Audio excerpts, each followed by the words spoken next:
ये कहानी एक टीचर और उसके स्टूडेंट के बीच के रिलेशनशिप को लेकर के, जो अपने जवान हसीन स्टूडेंट से दूर नहीं रह पा रहा होता है। कहानी की शुरुआत होती है और हम कायरा नाम की स्टूडेंट को देखते हैं। कायरा के पेरेंट्स कहीं और रहते हैं। कायरा यहाँ अकेले अपने घर में रहती है। वह हमेशा कुछ न कुछ लिखा करती थी। वह एक दिन जंगलों से होते हुए अपने क्लास को पहुँच गयी। यहाँ उसे उसका टीचर जोनाथन मिलता है। दरअसल जोनाथन एक राइटर बनना चाहता था, पर कुछ कारणवश वह एक टीचर बन गया था। कायरो के आने के बाद जोनाथन उसे कुछ बुक रीड करने को कहता है, पर कायरो ने वो सारी किताबें पहले ही रीड कर ली थी। और तभी वहाँ एक और गर्ल बिनी आ जाती है, जो इस क्लास की अच्छी स्टूडेंट के साथ साथ कायरो की अच्छी फ्रेंड भी होती है। वो दोनों कुछ खाने के लिए बाहर चले जाते हैं। जोनाथन यहाँ कायरो की बुक देखने लगता है। तभी उसे उसके बुक के अंदर से एक एडल्ट बुक मिलती है। तभी वहाँ जोनाथन का एक फ्रेंड बोरिश भी आ जाता है। वह जोनाथन से किताब लेकर रीड करने लगता है। बोरिश और जोनाथन यहाँ कायरो की लिखी किताब को भी देखते हैं और चौंक जाते हैं। रात में जोनाथन की बीबी अकेली होती है, तो जोनाथन उसका ध्यान बटाने के लिए जोनाथन कहता है कि आज क्लास में एक स्टूडेंट मेरी बुक रीड कर रही थी। तभी उसकी पत्नी पी के फोन पर कॉल आ जाती है। बात करने के बाद पी और जोनाथन साथ में ड्रिंक करते हैं और उन दोनों का जैसे ही कार्यक्रम शुरू होने वाला होता है, तभी फिर से फोन की घंटी बजती है और जोनाथन अपना हल नहीं चला पाता है। अगले दिन वो ये बात बोरिश को बताता है और बोरिश उसका मजा लेता है। तभी वो दोनों जंगल से आते हुए कायरो को देखते हैं। यहाँ जोनाथन की गंदी नजर कायरो पर होती है, क्योंकि पिछली रात उसे गुफा का दर्शन नहीं हुआ था। कायरो के पास आने के बाद जोनाथन उससे पूछता है कि क्या तुम्हें इन जंगलों से आते हुए डर नहीं लगता है? तो कायरो कहती है कि उन जंगलों में सबसे डरावनी चीज मैं हूँ। जोनाथन ये सुनकर हंसने लगता है। इधर स्कूल में बिनी अपनी किताब नीचे गिरा देती है। इसके बाद बिनी बोरिश के पास आती है। यहाँ बोरिश की गंदी नजर उसके खरबूजे पर होती है। बोरिश बिनी से पूछता है कि तुम्हें क्या चाहिए। यहाँ बिनी जानबूझकर बोरिश को परेशान कर रही होती है। तभी कायरो की नजर बिनी पर जाती है। वह बिनी से कहती है तुम्हें ऐसा नहीं करना चाहिए। बाद में वो दोनों कायरो के घर जाती है। कायरो यहाँ पे अपने कॉलेज के एडमिशन के एक क्वेश्चन से परेशान थी, जिसमें उसे अपने जीवन के एक अचीवमेंट के बारे में बताना था। वो दोनों काफी डिस्कस करती है और तभी बिनी ने कहा कि तुम्हें अपने टीचर से अफेयर कर लेना चाहिए और फिर उसके बारे में लिख देना। कायरो कहती है कि जोनाथन तो मुझसे 20 साल एजेंट है, पर बिनी उसे कहती है कि ये सब अब नॉर्मल है और जोनाथन एक इंटेलिजेंट आदमी है, वह तुम्हें क्लास में घूरता रहता है। कायरो यह सब सुन के शर्माने लगती है। उसका इंटरेस्ट जोनाथन पर होने लगा। अगले दिन से कायरो जोनाथन को घूर घूर कर देखने लगी। जोनाथन उसके पास आता है और कहता है कि मुझे स्कूल के बाद मिलना। क्लास के बाद जोनाथन बोरिश को डिनर के लिए इनवाइट करता है।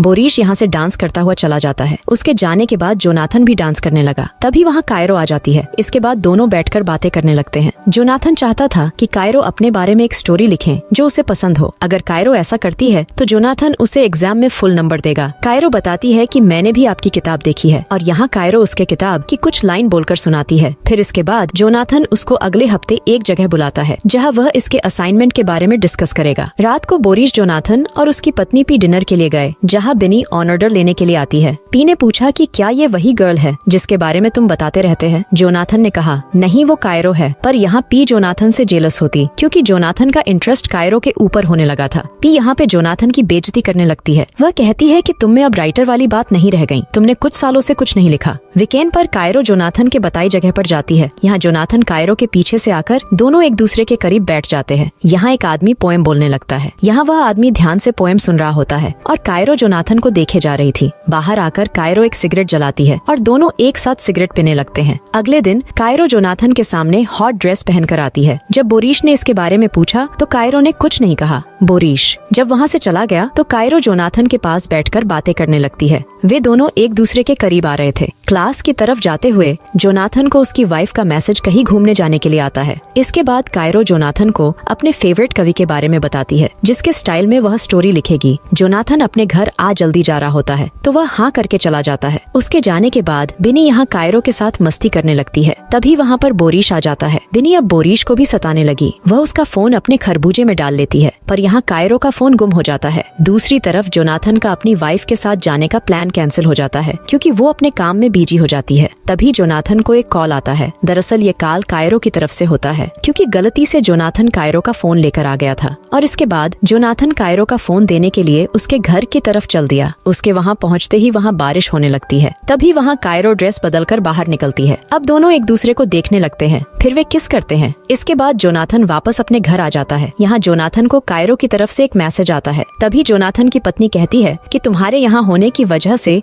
मैं कुछ काम नहीं कर पा रही हूँ। इसके बाद वहाँ से जोनाथन एक छोटे से केबिन में चला जाता है। इसके बाद जोनाथन कायरो की भेजी हुई स्टोरी रीड करने लगा। इसमें जोनाथन और कायरो के लव के बारे में लिखा होता है। अगले दिन क्लास में जोनाथन आता है और वह कायरो को वैसे नहीं बुलाता जैसे पहले बुलाता था। कायरो ने पूछा कि क्या हुआ। जोनाथन कहता है कि मुझे तुम्हारी स्टोरी पसंद नहीं आई, उसमें बहुत ज्यादा गलत बातें हैं। कायरो ने कहा कि इस स्टोरी में मैंने हमारे बारे में लिखा है, पर जोनाथन साफ साफ कह देता है कि हमारे बीच ऐसा कुछ भी नहीं है, हम बस एक टीचर और स्टूडेंट है। ये सुनकर कायरो का दिल टूट जाता है। जोनाथन कहता है कि तुम स्टोरी दोबारा लिखो, नहीं तो तुम्हें मैं फेल कर दूंगा। कायरो कहती है मेरी कहानी बिल्कुल परफेक्ट है, जो तुम नहीं लिख पाए वो मैंने लिख दिया। इसके बाद कायरो कहती है कि दम है तो मुझे फेल करके दिखाओ। कायरो रोते हुए घर जाती है और बिनी के साथ ड्रिंक करने लगती है। दूसरी तरफ जोनाथन भी इस बात को लेकर परेशान होता है। यहाँ पी के पूछने पर जोनाथन उसे कायरो की लिखी स्टोरी के बारे में बताता है। स्टोरी के बारे में सुनकर पी रोमांटिक हो जाती है। तभी वहाँ बोरिश आ जाता है। दूसरी तरफ कायरो और बिनी बात कर रहे थे। कायरो बिनी को बताती है कि जोनाथन बस उसके करीब आने का दिखावा कर रहा था। कायरो अपना ध्यान भटकाने के लिए बिनी से कहती है कि बोरिश को मैसेज करो। बिनी बोरिश को परेशान करने लगी, पर बिनी की बातों से बोरिश कर कोई असर नहीं हो रहा था। इसके बाद वे दोनों अपने अपने ड्रेस उतारकर फोटो खींचती है और बोरिश को अपनी फोटो भेजती है। इसके बाद बोरिश वहाँ से निकल देता है। तभी जोनाथन के स्कूल से फोन आता है और कायरो और जोनाथन के बारे में उसे सब पता चल जाता है। वह जोनाथन से पूछती है कि तुम्हारे और कायरो के बीच क्या चल रहा है। जोनाथन ने साफ मना कर दिया। अगले दिन कायरो और जोनाथन प्रिंसिपल के सामने होते हैं। यहाँ प्रिंसिपल उनके बीच के संबंध के बारे में पूछती है। कायरो ने यहाँ साफ साफ बता दिया कि जोनाथन ने मुझे एक स्टोरी लिखने को कही। इसके बाद हमने सिगरेट पिया और एक दूसरे के साथ साथ रहे, और जब जोनाथन की बारी आई तो वह जवाब देने में हिचकिचा रहा था। इसके बाद प्रिंसिपल सब समझ जाती है और जोनाथन को स्कूल से निकाल देती है। स्कूल के बाहर जोनाथन से बोरिश मिलता है।